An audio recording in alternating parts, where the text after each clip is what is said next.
Hello, everyone. Welcome to our live this evening. I'm so low. I'll do my best, I promise. So I'm going to wait a couple of minutes, let some people get in here. Just so everybody knows, I will be looking at two different screens. I'll be looking at my YouTube, which is right here, and I'll be looking at my Facebook, which is up there. I actually have them a little bit farther apart this evening than I normally do. So I do apologize if that's more jarring than usual when I'm looking back and forth. So, okay, we're starting to get some people in here. Woot, woot. Okay. Who's excited about our topic this evening? Not necessarily that. We're going to talk about the Wizarding World of Harry Potter. I wanted to talk about it just because Hagrid's is officially 3 years old today. So thought that would be fun to bring that in here. Christopher, just coming to say hi, kind of busy today. I completely understand, Chris. Thanks for stopping in. So just for those of you that are coming in, as a heads up, I am alone this evening. Scott's home. He's here. It's just been a bit of a rough day for him. He's got a little bit of a stomach bug. So he asked if I would do this by myself, and I said, sure. So we'll see how this goes. Hopefully I don't get myself too off topic or lose my voice, as I tend to do. So, all right. So it looks as though we've got a couple of people up on YouTube. We'll wait another minute, see if anybody comes in over on the YouTube. I see people on my Facebook. Sorry, I'm getting them backwards already. That's not a good start to our day. And Deb, I completely understand it being one of those days. So I do, since I'm here and I'm by myself, I want to take a minute to give a huge shout out to some of my clients. Last week was an absolutely amazing week, and I am so thankful for you guys for that. I have somebody that is inquiring about going to Switzerland. I literally, 5 minutes before I got on here, booked an Eiffel Tower tour for my mother and son that's going to France in August, so I'm super excited about that. I've also been working up trip insurance for someone going to Italy. I've got two different families that are wanting to go to Punta Cana. So I'm like just over the moon. Also had another wonderful family reach out to me that they actually already booked last week with me over the space of a few days, going to Universal in Clearwater Beach. So, and anybody that's interested in going to Clearwater, check out the Wyndham Grand. That thing is amazing. I cannot wait to go and check that one out myself. Scott and I have already talked about it, and I think we're going to have a St. Petersburg, Sanibel, Clearwater, Tampa Bay trip in the next few months if we can swing it with the airfare being crazy like it is. Hi, John. Thanks for joining us up there on Facebook. I'm glad to hear you're awake. So it's 8 a.m. your time. Oh, and good. Scott's in there now, too. So Scott will be kind of helping me moderate a little bit. So definitely, if you see him commenting because I missed something, kind of keep an eye out for him. Okay? So without further ado, I wanted to go over some things that have been happening in the theme parks because I haven't really gone over that for the past couple of weeks. And so we're going to go ahead and start with Walt Disney World because the chunk of what we're going to talk about is actually over at Universal Studios Orlando. So over at Disney, woo, on here now. Good to hear it, Deb. Thanks for joining us over on YouTube. So over at Walt Disney World, and I'm only going to talk about Disney World. I'm not going to bring in Disneyland because I want to do a whole big thing next week talking about all the offerings and stuff at Disneyland. So if you are concerned that I didn't talk about things that were announced like today or over the weekend for Disneyland, I'm going to talk about it next week. So over at Walt Disney World, Typhoon Lagoon has officially kicked off their H2O Glow event. And now this is a separately ticketed event that you can do at Typhoon Lagoon. And it is on Saturdays through August 27th. Now, what I like about this one is you do get some complimentary ice cream treats like your Mickey bars. I mean, everybody loves those Mickey bars. You also get unlimited popcorn and select beverages. By select beverages, bottles of water, Coca-Cola, things like that, the bottled bottled things is what you're going to be able to get. Now, this event runs from 8 p.m. to 11 p.m., so it's only a 3-hour event, but you can get into Typhoon Lagoon without a regular day ticket at 6 p.m., which extends out your day to 5 hours if you're there for the entire time. There's also an exclusive adult-only area, which I think is really nice because all of us adults, sometimes we need to get away from kids, whether they're our own or somebody else's. I totally get that. And so I'm glad that they're doing that. And tickets for this for ages 3 to 9 is $70. And then it's $75 for 10 and older. So it is a little on the pricier side, I think, for a water park event. But I've seen some people that have gone ahead and done it that are locals to the Orlando area, and they seem to really, really enjoy themselves while they were there. So definitely, if that's something that you're going to be down there anyway, if you are going to have a downtime day or you're just looking for something new and unique to do, that might be a fun thing for you to check out. The other thing I wanted to talk about, and I'm super excited about this one, Mickey's Not So Scary Halloween Party is going to be back. And it's going to be back in its full glory. It's not going to be any of that like chopped up stuff or like, oh, where's my parade? Where's this? Where's that? And charging the same amount for something that was not even half of what it was supposed to be last year. So I am super excited. We're going to have the Boo to You parade back. We're going to have all of the character meet and greets and stuff that we're all excited about with the different villains and such. You're actually going to be able to go up and give them hugs if they'll let you. I mean, obviously, the evil queen probably isn't going to appreciate a hug.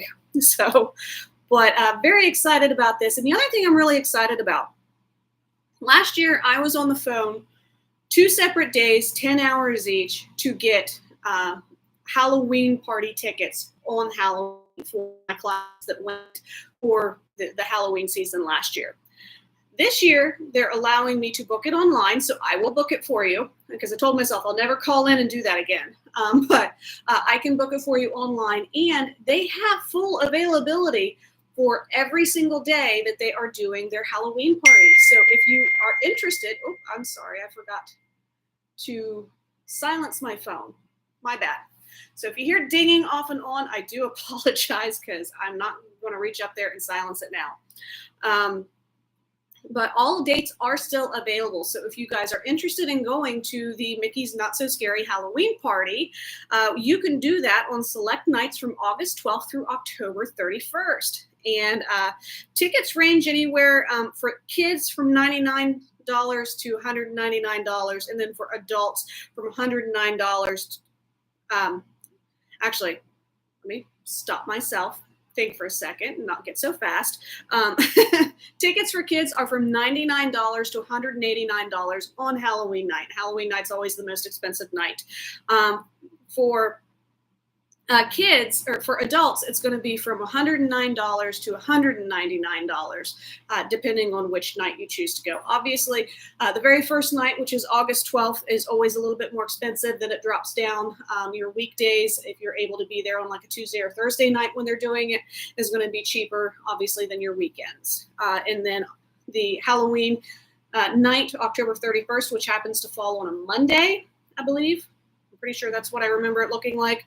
That one is going to be $189 for your kid and $199 for the adult for that one. So it's definitely steeper, but you do get certain snacks and stuff for free. You do get those exclusive characters. It is a limited ticket event, so there aren't going to be as many people around. If you're a big ride freak, you can go and ride a bunch of rides and have little to no waits, which are really amazing. So definitely something to check out. If that's something that you're thinking about, let me know. I'll make sure I get your vacation package booked and add on those Mickey's Not So Scary Halloween tickets too. And depending on when you go, maybe I can convince Scott to go. Come on, I need somebody to reach out to me.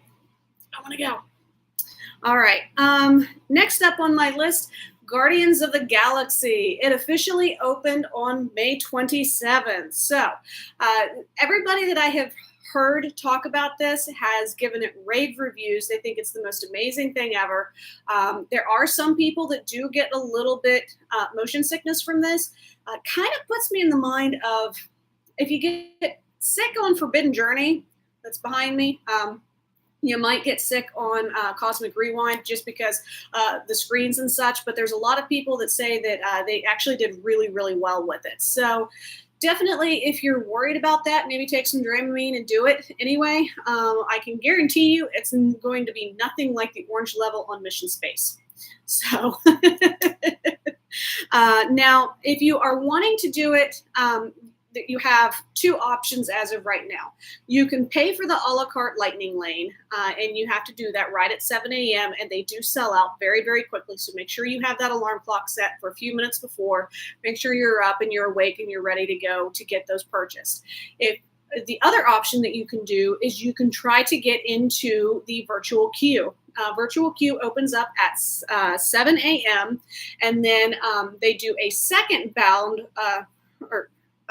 batch of virtual queues at 1 p.m. So basically how the virtual queue works, I really recommend that people try to get in on the 7 a.m. Now, in order to do either one, Epcot has to be your first stop. You can't be going there for your second stop because park hopping doesn't start until 2. And when you try to get in at 1 p.m., it's going to tell you that you are in the wrong park and you can't book a virtual queue, which really stinks. But if Epcot is your first one, try to get in on that 7 a.m. because you are going to want to, there's not a guarantee that your 1 p.m. virtual queues are going to get you into your ride because it's for later in the day. What happens if they have a temporary delay? What happens if it shuts down for technical difficulty and stuff? You don't get rain checks on those. You just have to try again the next time you're at Epcot. And if you aren't a local, it might be a year or 2 years before you get back to Epcot in order to try to ride it again. So definitely try to get yourself in for that 7 a.m. Or purchase that. Go ahead and bite the bullet and purchase that lightning lane. I think that either of those options would be a good idea for this particular ride. Let me see here.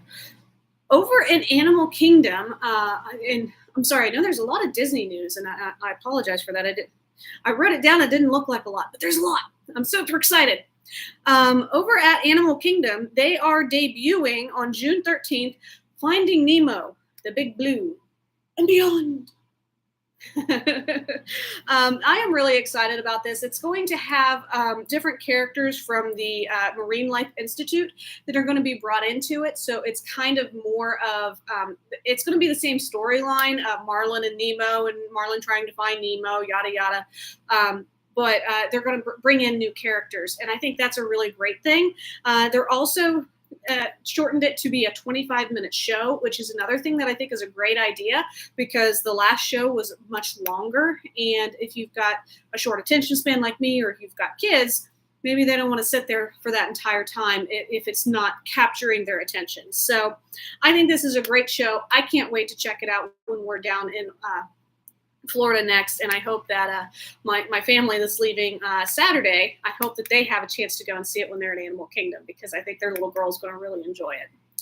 Also opening up on June 23rd is the Hoop-de-Doo musical review. So yes, it is officially opened up. Dining reservations are able to be made on the website and the app. I will tell you though that has been glitching. I have read some people saying that it's been glitching, and when I tried to look at it earlier today, I couldn't get it to pop up. So put on your patient pants if this is something that you want to get booked because it may take a little bit in order to get the website to work in order for you to get your dining reservation made. Highly recommend you get your dining reservation because you're probably not going to be able to get a walk-up for this one for a good long while because it is incredibly popular. Now, for those of you that aren't familiar with the Hoop-de-Doo musical review, this is something I have never done. This is something that Scott and his family did when he was a kid. Obviously, it's changed a little bit, but it still has a lot of that fun honky-tonk charm. So something that I want to do eventually. I think it looks like so much fun. But this is located at the Disney's Fort Wilderness Resort and Campground. So first things first, depending on where you're staying, you're going to have to make sure that you give yourself plenty of time to get over to the Disney's Fort Wilderness Resort and Campground because it's going to take a bit. because with the location that it's in. Now the food, this is going to be family style. Now they do offer unlimited fountain drinks. They also offer, as long as you're over 21, unlimited red or white sangria, draft beer, or wine. Now, if there's something else that you want that's an alcoholic beverage, you can pay for that a la carte per each one. But I think that's amazing that they did bring back that kind of bottomless sangria. That's something that Scott and I actually both did when we went to the Polynesian luau that they had before it closed, and really, really good sangria. So I'm glad that they're bringing that back. Now, you're going to also have house-made cornbread. There's creamy coleslaw. There's pecan smoked barbecue pork ribs. Now, I'm not a big ribs person, but I really like pecans, and I really want to try that because I think that would be really good.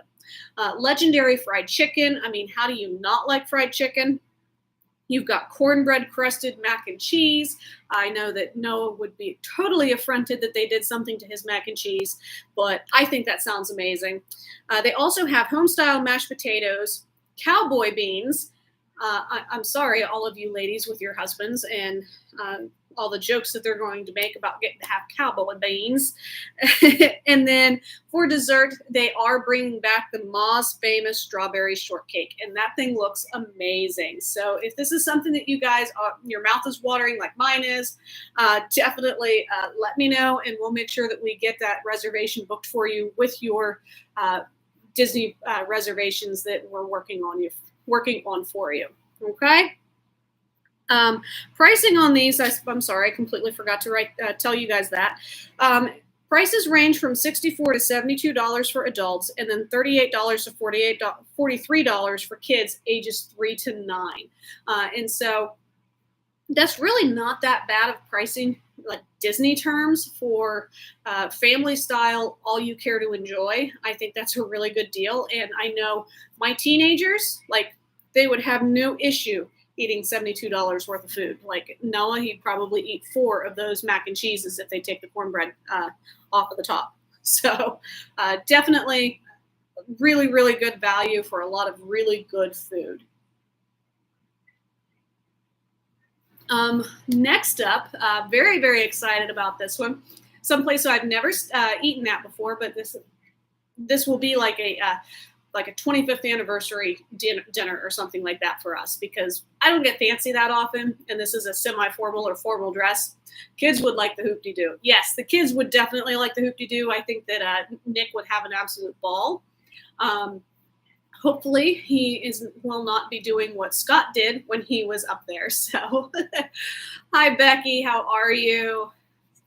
So Victoria and Albert's is returning to the Grand Floridian. I am so excited about this. Like I said, this is a semi-formal to formal dress location. Most of the time when I'm going to Florida, I am in shorts or yoga pants and t-shirt or tank top because it is hot.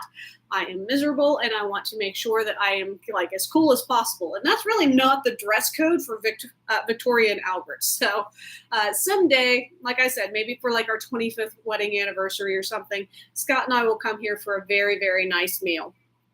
Now, this one actually is going to return on July 28th, and then you'll be able to start making dining reservations here on June 20th.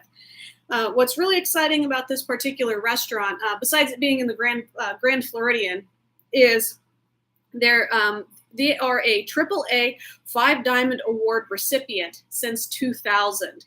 Not only that, but they are also a Forbes Travel Guide 5-Star Award winner since 2018. So they are the one of only 26 restaurants in the country that has earned both of those recognitions. And they are the only one in Florida. So there's some really amazing foods here. And I didn't even bother writing any of them down because I don't need to be starving by the end of this. But definitely a really amazing experience there. They have gone through and done some renovations within the dining room. So I'm really looking forward to seeing what that all entails. There's going to be some more Victorian theming and stuff that's been laid into the restaurant itself. This is also the place where you can get the chef's table, where you are literally seated basically like in the kitchen area with all of the master chefs and stuff around and giving you that one-on-one service as they're making your food and stuff for you. So very, very cool experience, whether you're in the main dining area or if you do the chef's table. And someday we are going to get there. So hopefully Scott is still listening to this, because someday we're going to get there, honey. Also, new news that is happening at Disney. The minivans, those of you that have absolutely loved those, are going to be returning on June 29th. This is really exciting. They are partnered with Lyft, and you'll be able to use the minivans in order to get from point A to point B within the Disney property. Hi, Kurt. How are you? Thanks for joining us up there on Facebook. I appreciate it. So, very, very excited about having the minivans return. I know a lot of people were very upset that they didn't bring them back right away because the buses, especially if you're in a resort that has bus only, it can get very, very annoying waiting on those buses. So the minivans are a great option, and I'm glad they're coming back. It has been a long time no see, Kurt. Yes. So the other news that I wanted to talk about with Disney before I switch on over to Universal is the Sci-Fi Dine-In Theater has recently changed up their menu a little bit, and I thought it was worth talking about because there's a few things on here that I'm like, ooh, that sounds good. One thing is they offer smoked wings and a porter barbecue sauce. Now, I will say these wings are expensive. I actually saw Nate from Paging Mr. Morrow. He went and had a meal here. I think it was last week, and it was like $4 a wing. That's insane. I'm not recommending that you necessarily spend that much money on wings, but he said that they were really good, just not $4 wings.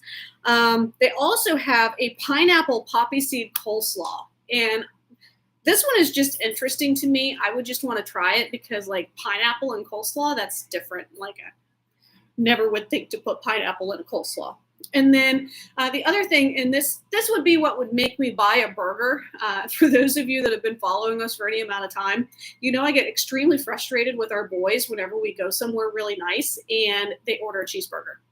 Like, never fails. Yak and Yeti, cheeseburger. Like, where else have we gone? T-Rex Cafe, Paddlefish. I think one of them managed to get a burger at Paddlefish, which is like a fish restaurant. When we go anywhere in Universal, they have to get a cheeseburger. Like, it just drives me insane. All these amazing food options. And they're like, oh, well, I'll know I'll like it. And I'm like, but that's not the point. Anyway, I digress. The feature film burger, which is a limited time burger that they are offering at the Sci-Fi Dine-In Theater, is a surf and turf burger. And I think this is so interesting. It would be something I would love because it's basically a shrimp and crab cake topper that they put on top of their regular burger, and then like your other condiments and everything on it. So I think that would be really good. I would really enjoy that. So if anybody gets down there before I do and you try it, let me know what you think, because I think it would be delicious. And now we're going to go on over to Universal. So we're celebrating a birthday today. I don't know if they consider it a birthday or an anniversary whenever rides officially like are a year old, 3 years old, whatever it might be. Hagrid's turned 3 years old today. So I'm calling it a birthday. I think that that's how we should do it. So it is what it is. Now, over at Universal, they announced today something that is really, really cool that my boys are going to be stoked about because they love this kind of stuff. They announced that in City Walk this fall, they are opening up Universal's Great Movie Escape Rooms. And this is awesome because the one is going to be featuring Jurassic World. And so you're going to be inside the world of Jurassic World in an escape room that you've got to get out of. I think that's amazing. And then they're also doing Back to the Future. And I think this one's really cool too because, okay, which Back to the Future are you going to be in? Or every time you escape one room, do you end up in another like time era? Like they have so many options in order to do things with this. And I'm just really excited to see what they think and how they do this. So That is something that we have to look forward to this fall. We do not have official dates yet, but I'm sure that Universal is going to be announcing those very soon. Now, in sad news, the Hogwarts Express is closed currently. No, I want to do that. See, Scott, I know. I want to do the Back to the Future one for sure. Hogwarts Express is closed through June 19th. Now, this was for scheduled maintenance. I don't know if they had to wait for a part to come in or something, and that's why they went ahead and are doing it now of all times, but they are doing regular maintenance for the Hogwarts Express until June 19th.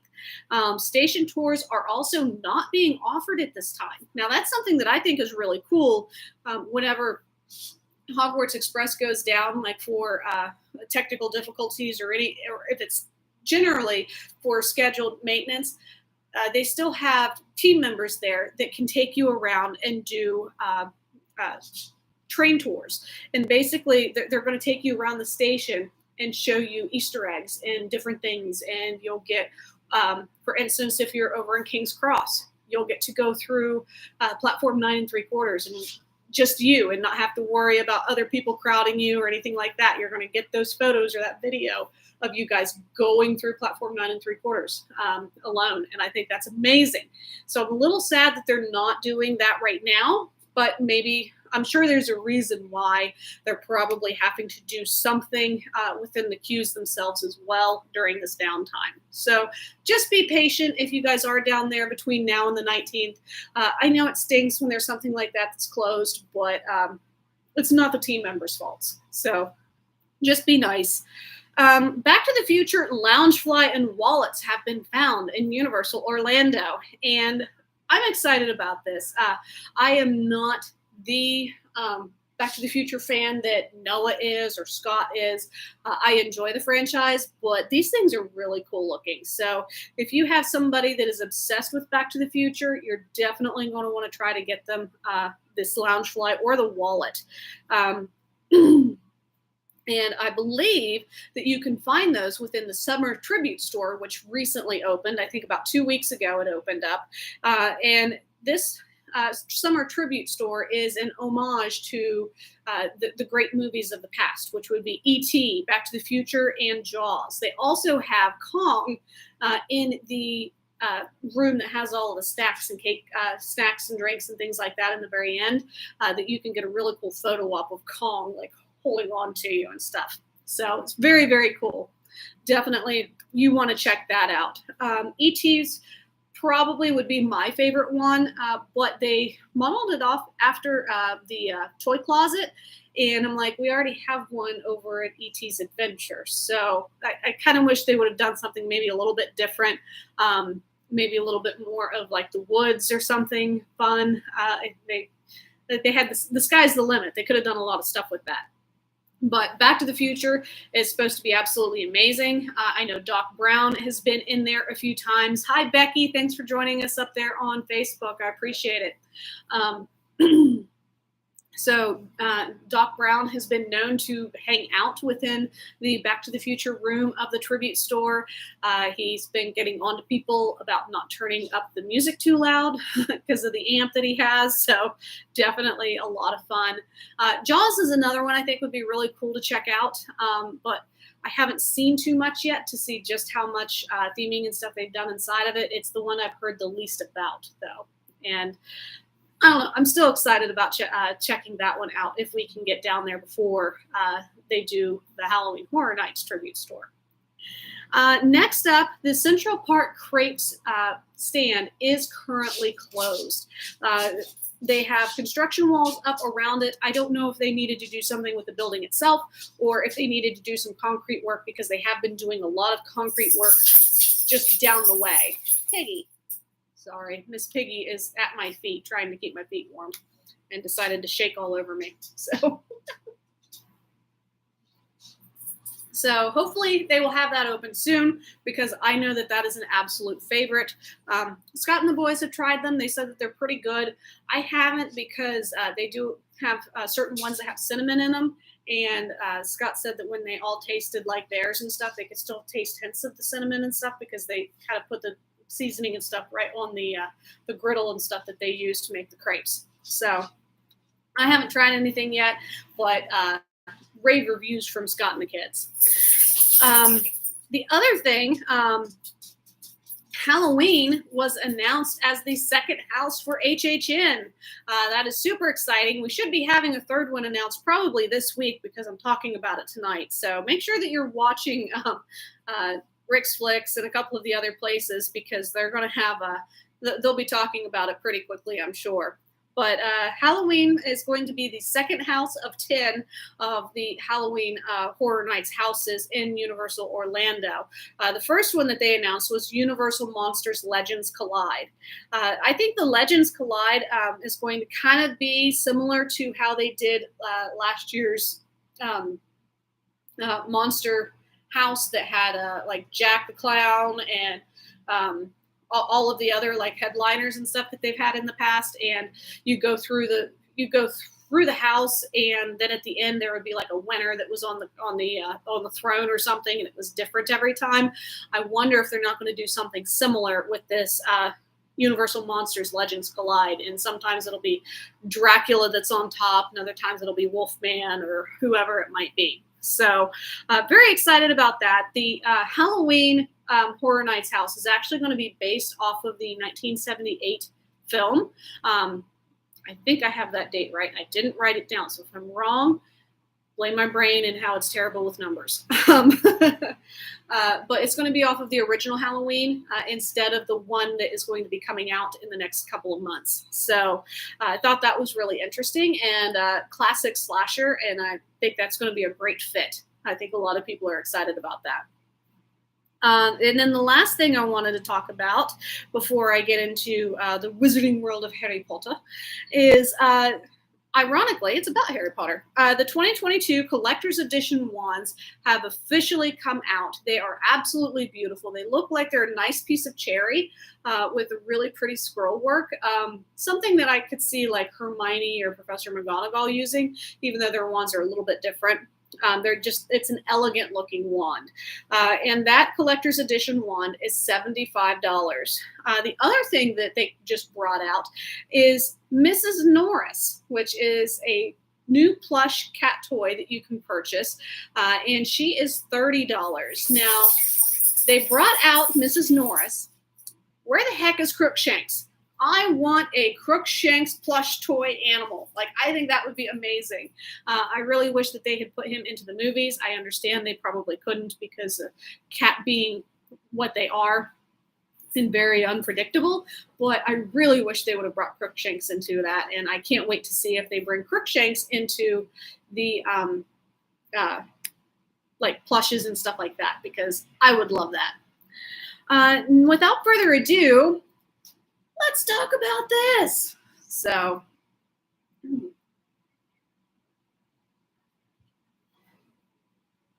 Wizarding World of Harry Potter. I kind of just wanted to do an overview for those of you who may or may not be familiar, that are thinking about doing a vacation to Universal, and you've either read the books or you saw some of the movies, or you're just interested. I'm trying, John. I'm trying not to lose my voice. I'm not used to talking this much. I tend to be the silent one. So Hogsmeade, which is the Wizarding World of Harry Potter within Islands of Adventure, that's Hogsmeade, okay? You can find Hogsmeade between the Lost Continent and the Jurassic Park area. Now, Hogsmeade opened June 18th, 2010, and it opened with 3 major attractions, several shops, and a restaurant and bar. And what's really cool is the Forbidden Journey, which is located inside the castle, which is right behind me. That one was brand new. And then they rethemed the Hippogriff and the Dragon Challenge, which were there originally as part of the Merlin Wood, which was an extension of the Lost Continent.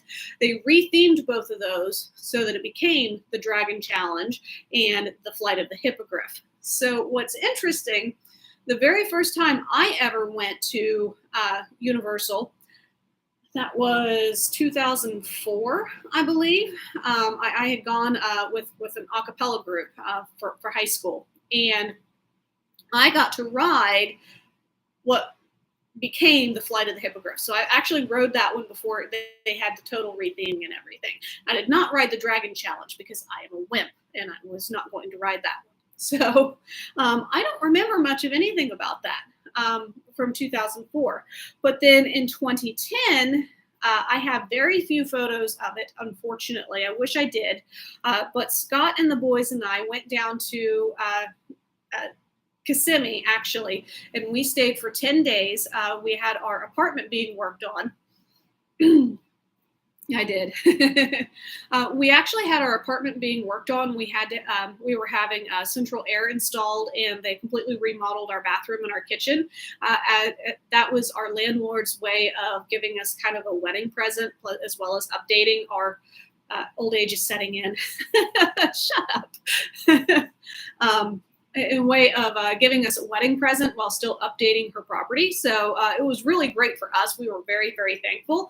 But our 7-day trip ended up being a 10-day trip because we had to leave to give them time to get stuff done in our apartment. So we were down in Orlando for 10 days, and we spent 2 of those days at Universal, and we did 1 day at Universal Studios. The only photos I have of that part is when the boys saw Curious George, and then I have another photo of them. They were with another character, and I can't remember who the heck it was. But anyway, that's the only photos I have of that entire trip now, was just those 2 photos that happened to be over at Universal Studios. But then we were also over at Islands of Adventure, and we were there about a month after the official opening of the Forbidden Journey and the Wizarding World of Harry Potter. And it was really amazing. So it was a lot of fun. We probably waited about 3.5 hours in order to ride the Forbidden Journey. I remember being incredibly hot and standing there with the boys outside in the greenhouse. I have very fond memories of the greenhouse because this was before they all had cell phones and stuff, so they had to interact with us. And we're all cutting up on each other and laughing and just having a good time. And when we finally got in there and we're looking at the ride vehicles, which, spoiler alert, plug your ears if you don't want to hear about the ride vehicles, you're actually sitting on a bench like you're in detention. The Grinch. No, I don't think it was the Grinch. That was another time. But thank you, Scott. So as we're walking up in order to get onto our bench, in order to go and enjoy the ride, they measured Noah again. And we had made sure that Noah was tall enough before we got into the queue, because I was like, I'm not waiting with this kid for 3 or 4 hours to get on this ride and him not be able to do it. And so they're measuring him, and it's darker in there. And he kind of just lifted up on his heels just a little bit, just to make himself just a little bit taller. And the guy goes, oh, you're more than tall enough. Okay, let's go. So that's how he got to ride on the Forbidden Journey for the very first time. So I don't recommend people like saying, oh no, like my kid is tall enough when they're not. He was tall enough. He was just like determined that he was not going to like miss out on this ride. So it was really cute. But we got to do that, and it was so much fun. We ended up trying butterbeer, and we all love the butterbeer and stuff. We didn't get to do 3 broomsticks or anything else because it was insane. I think we did ride Flight of the Hippogriff just because the kids were young enough that they would ride those kiddie coasters with me still. They won't do it now. That's what I have Nick for. But they also probably got to ride Dragon Challenge, at least Christopher did. I'm sure he probably did.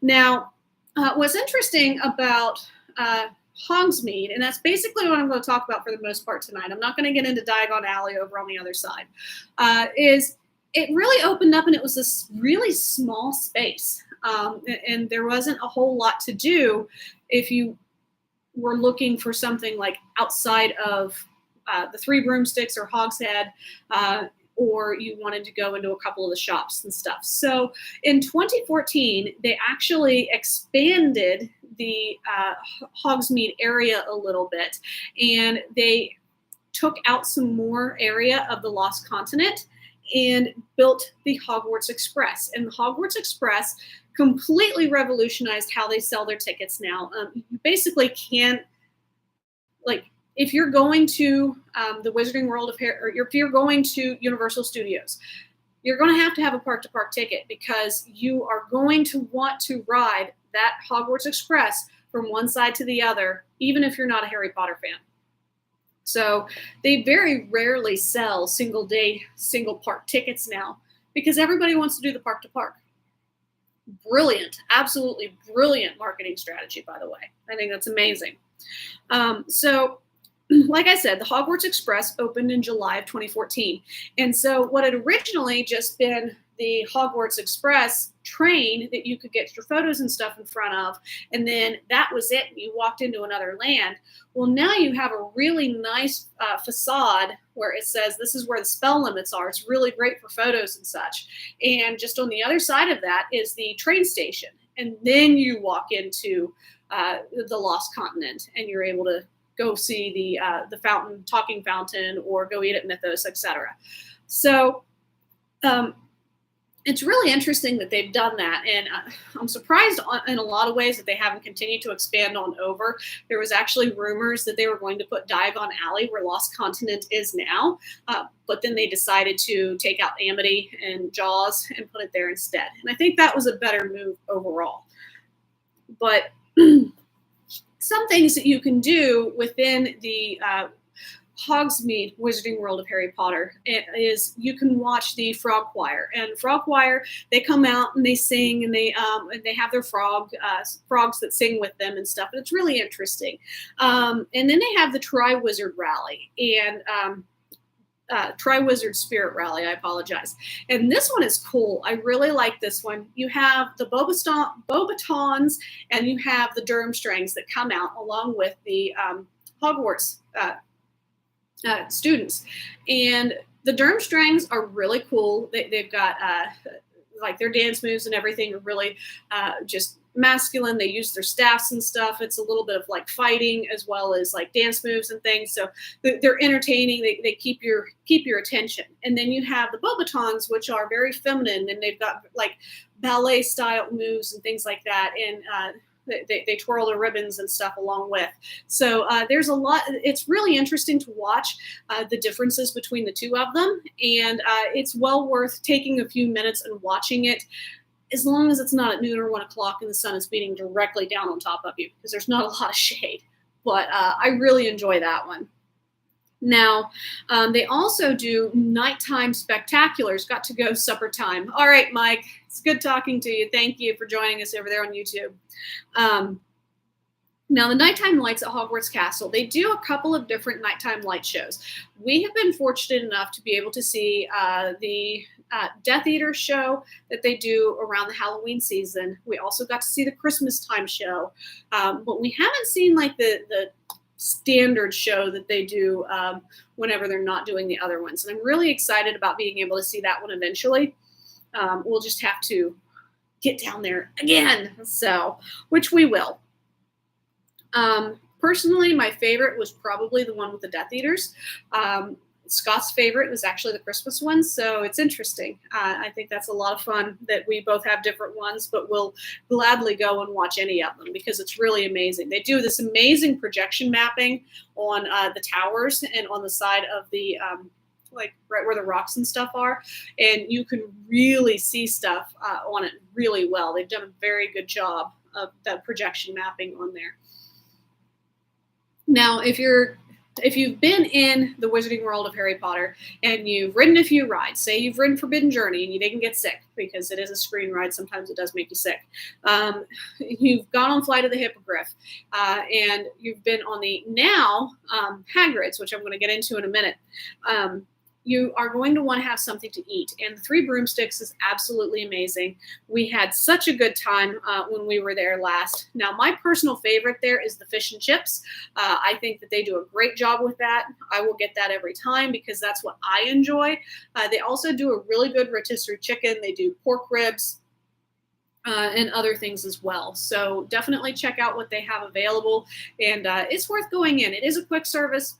It can take a little bit to get in to order your food. And then the theming inside is amazing. I mean, you literally feel like you stepped into the movie set. And you're literally in the Three Broomsticks. But just be forewarned, the seats are made more so for little people, like kids, and you will like you think that you're sitting down, and then like you drop another 6 inches and you scare yourself half to death. So just as a heads up, the seats are extra low to the ground, so you'll want to kind of be aware of that when you go and you have some dinner there. Now, if you're looking for something that's a little stronger than butterbeer, you're going to want to head over to the Hogshead.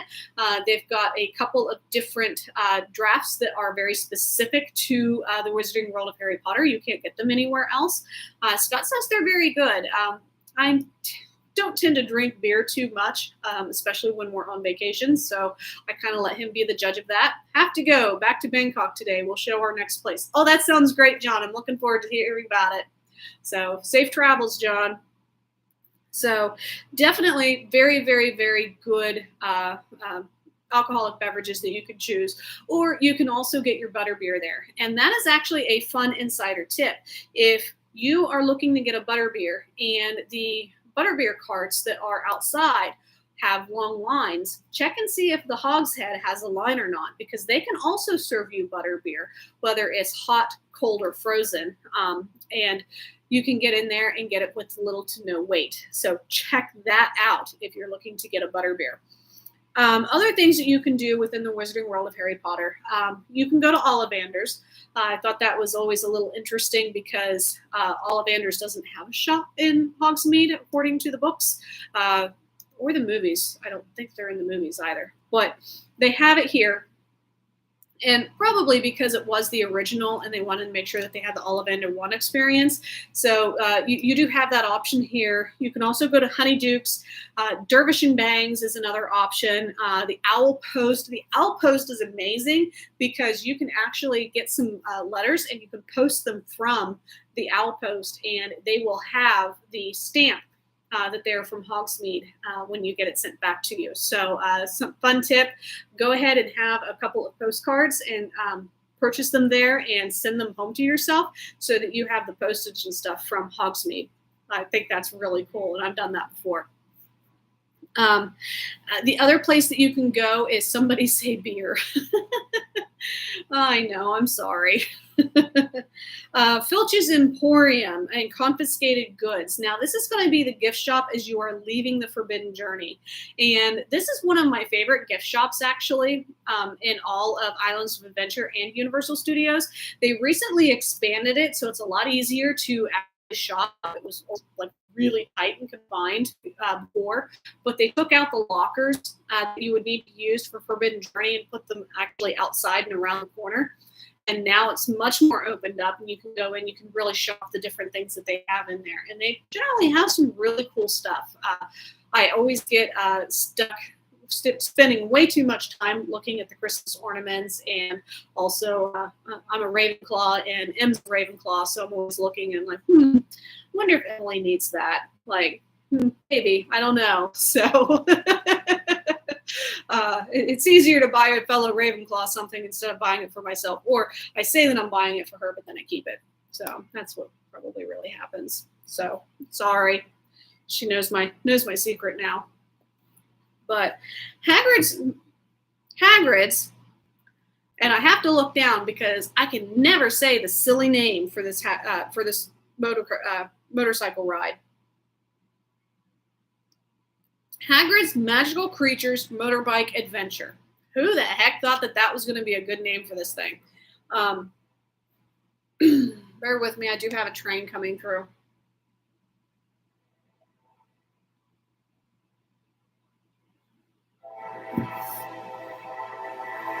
Maybe. There it goes. Okay. So this is what I really wanted to talk to you guys about. I am so super excited about this. Hagrid's Motorbike Adventure, Magical Creatures Motorbike Adventure. Sorry, I'm never going to get it right. I'm just going to call it Hagrid's the rest of the night. It opened 3 years ago today, which happens to be my friend Jake's birthday. So happy birthday, Jake. I know that you're probably out to dinner instead of watching this, but hello. So happy birthday.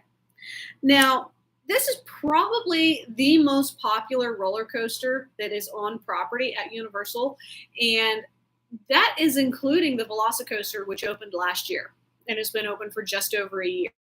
The reason why it's so popular is because it's still considered a family coaster, and there's more people that are willing to ride Hagrids because of the way it's set up and the nostalgia and stuff with Hagrid in the Wizarding World as compared to the Velocicoaster, which you can see, and you can see how terrifying it is. So there's still longer wait times for Hagrid's as opposed to Velocicoaster. It's a true estimate of how good of a job they've done on this. Now, what I found interesting, I was doing some research on it, and the ride itself is actually found inside of the Forbidden Forest.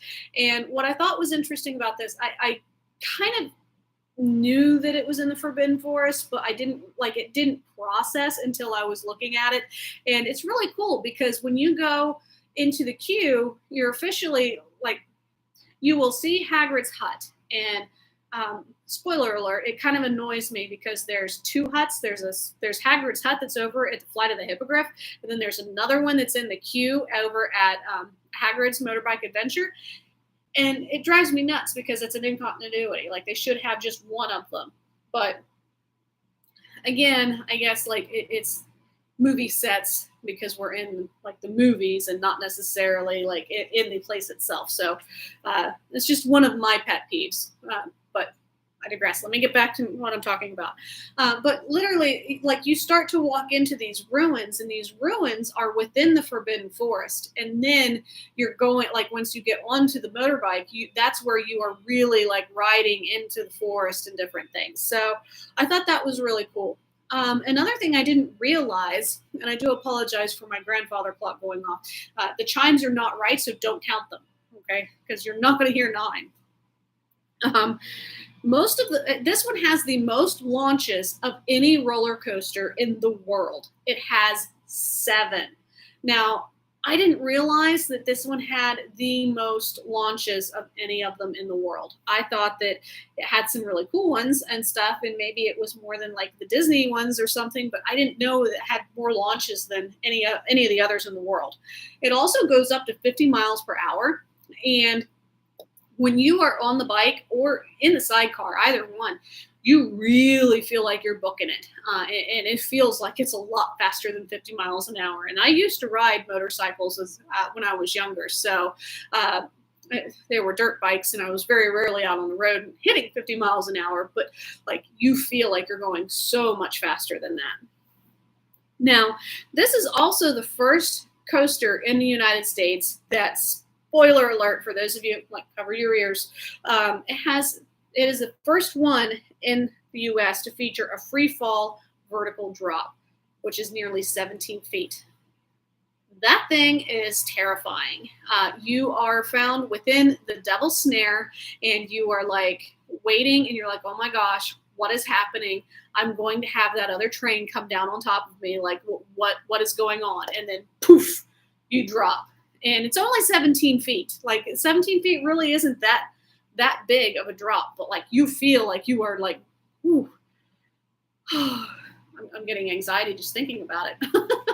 So, but yes, it is absolutely amazing. And what I find interesting is they did that, and then Rise of the Resistance opened up after, and they also have a vertical drop. So not in enough time that Disney saw it and was oh, that's a really great idea. That's what we're going to do. It was kind of it was interesting that kind of in tandem, both of their Imagineering departments kind of thought of it and did this. And then they opened up super close to each other. So I think that's really interesting. I would also like to say that this coaster is the longest roller coaster in Florida. It is nearly a mile long. And if you've been on it, you know that it is a longer roller coaster, and it's really cool. It actually covers almost 7 acres of property off the backside of Universal. And I didn't realize that they had that much more extra, of a footprint back in there in order to do this. Now, again, this was where the Dragon Challenge used to be, and a lot of people were really upset when they closed Dragon Challenge down in order to open up in order to build Hagrids. Obviously, I think Hagrids has ended up being a fan favorite, and all is forgiven, but definitely it's a larger roller coaster, I think, than what a lot of people think that it is, because you don't get to see a whole lot of it. They've got it kind of hidden away, and if you're going to get onto it, like, that's the only way that you're going to be able to really see a whole lot of it, is by going and getting in that queue and getting on the ride itself. Now, another thing that's amazing to me is this ride, when it first opened up 3 years ago, it was having 10-hour waits. People were waiting in line that long. There was a line that literally went from Hogsmeade right all the way through past the Hogwarts Express, past the fountain. It went through the Sinbad stage show area, which is no longer in operation. You would go past the Talking Fountain, all the way down through into Seuss Landing. And there were times it was reported like it was going into the port of entry. And that was the line for Hagrid's if you wanted to ride it. That is insane. And I can understand why they changed it to virtual queue, because with a line like that, how on earth are you able to police it? How on earth are you able to, like, get people, like, where they need to go? Because that line is, like, blocking everything at that point. So they did end up doing virtual queue for it for a while. Now, obviously, hasn't hit quite that insane wait times and stuff since, thankfully, but it isn't uncommon to see this one hit 50 to 75 minutes, even 90 minutes on really busy days. But if I'm being completely honest, I think it's worth it. It is well worth that wait in order to ride this ride. You're going to have so much fun. I hope that you guys got to see the video. A lot of bathroom breaks in that queue. I would hope so, yes. I can tell you where all the bathrooms are, too. But definitely it is well worth the 90-minute wait. I don't know if it's worth 10 hours. I don't think anything is worth the 10-hour wait, but it's well worth the wait, 90-minute wait or so, in order to ride this ride. Also, something I thought was really interesting, and I'm glad that they're doing more and more of this, is there were 1,200 live trees that were planted within Hogsmeade and the ride its area itself in order to make it feel like it was within the Forbidden Forest. And I just think that that's amazing that they were able to transplant these trees, bring them in, give them new life. And if anybody has seen it, it is absolutely amazing. I absolutely love the landscaping and everything that they have done for the Hagrid's Motorbike Adventure. And the other thing that I really like is you're going to see some of the best animatronics that you've ever seen. And I know that Disney is known for starting that. So next week you're talking about Disneyland. So I'm going to talk a little bit about it, yes. But Universal has really upped their game on the animatronics. It is really amazing.